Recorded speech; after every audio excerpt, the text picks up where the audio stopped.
देशामध्ये होणारे प्रत्येक निर्णय हे देशाच्या जनतेच्या हिताने व्हावे। गेल्या 10 वर्षामध्ये आपण सगळ्या मंडळींनी हे पाहिलेलं आहे। नरेंद्र मोदींच्या नेतृत्वाखाली एक महाशक्ती या देशामध्ये निर्माण झालेली आहे। आपल्या देशाला एक वेगळं असं स्थान या जगामध्ये मिळालेलं आहे आणि म्हणून ही जी निवडणूक आहे ही निवडणूक आपल्या सगळ्या जिल्ह्याच्या दृष्टीने महत्त्वाची आहे।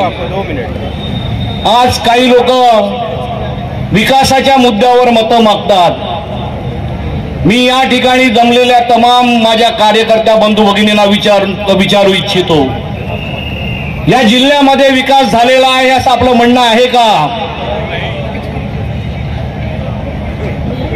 आज आपल्या सर्व भागामध्ये 36 ते 38 टेम्परेचर झालेलं आहे आणि अशा वेळी किती वेळा लाईट आपल्याकडे जाते, किती वेळा लाईट जाते दिवसातून? हा विकास तुम्हाला मान्य आहे का? गेले 30 वर्षे या ठिकाणी राज्य करणारे लोक आहेत, हे विकासाच्या मुद्द्यावर मतं मागत आहेत। इथे लोकांना पिण्याचं पाणी नाही, इथे आरोग्याच्या सुविधा नाहीत। गेल्या अनेक जाहीरनाम्यामध्ये आरोग्याचे प्रश्न, हॉस्पिटलचे प्रश्न आपण जाहीरनाम्यात पाहिलेले आहेत, परंतु त्याची कुठलीही परिपूर्ती कधी झालेली नाही आहे। या ठिकाणी विजेचे प्रश्न इतके गहन आहेत। या वसई तालुक्यामध्ये असलेले जे सर्व फीडर आहेत ते सर्व फीडर ओव्हरलोडेड आहेत। त्या वसई तालुक्याची लोकसंख्या प्रचंड संख्येने वाढते, इथलं नागरिकीकरण वाढतंय, आपल्या आवाक्यातली घरं मिळतात म्हणून मुंबई आणि परिसरातून लोक या भागामध्ये येतात, परंतु आल्यानंतर त्यांचा भ्रमनिरास होतो। या ठिकाणी सबस्टेशनची गरज आहे। विरार पूर्व, विरार पश्चिम, नालासोपारा पश्चिम, वसई पश्चिम या सगळ्या भागामध्ये सबस्टेशनची गरज आहे। आज गेल्या इतक्या वर्षामध्ये एकही सबस्टेशन झालेलं नाहीये। गोपीनाथ मुंडे असताना धानिवचं सबस्टेशन झालं, त्याच्यानंतर आपल्याला कल्पना असेल की विरार या ठिकाणी ग्लोबल सिटी नावाचं एक मोठं संकुल झालं आणि त्या ठिकाणी सबस्टेशनसाठी जागा देखील जाहीर झाली, परंतु आजतागायत त्याचं कुठलंही काम झालेलं नाही आहे आणि म्हणून भविष्यामध्ये विजेचा प्रश्न या शहराला मोठा भेडसावणार आहे। त्या ठिकाणी माननीय मुख्यमंत्रींच्या नेतृत्वाखाली MMRDA ने 1100 कोटीची योजना पूर्णत्वास नेली। तत्कालीन मुख्यमंत्री आताचे उपमुख्यमंत्री देवेंद्रजी फडणवीस यांनी ती योजना या शहरासाठी लागू केली।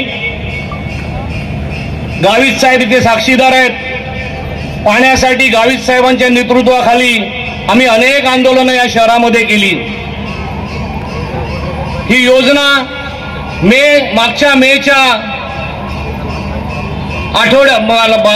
मेच्या अंतिम आठवड्यात पूर्ण झाली, परंतु हे पाणी या शहराला दिलं गेलं नाही।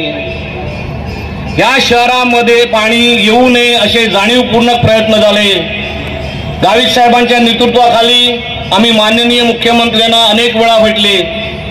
या शहरातल्या नागरिकांना 100 ml पाणी येऊन सुद्धा टँकरसाठी लाखो रुपयाची बिलं भरावी लागली आणि या सगळ्याला कारणीभूत इथले सत्ताधारी आहेत असा माझा आरोप आहे।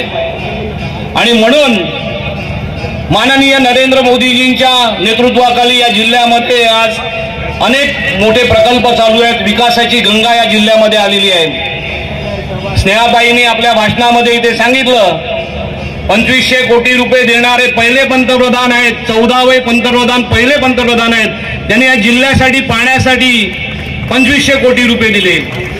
वसई विरार शहर महानगरपालिकेसाठी 494 कोटी दिलेले आहेत आणि भविष्यामध्ये या शहराचा पाण्याचा प्रश्न कायमचा सुटावा या दृष्टीने आपण सगळ्यांनी संयुक्त प्रयत्न करणं हे गरजेचं आहे।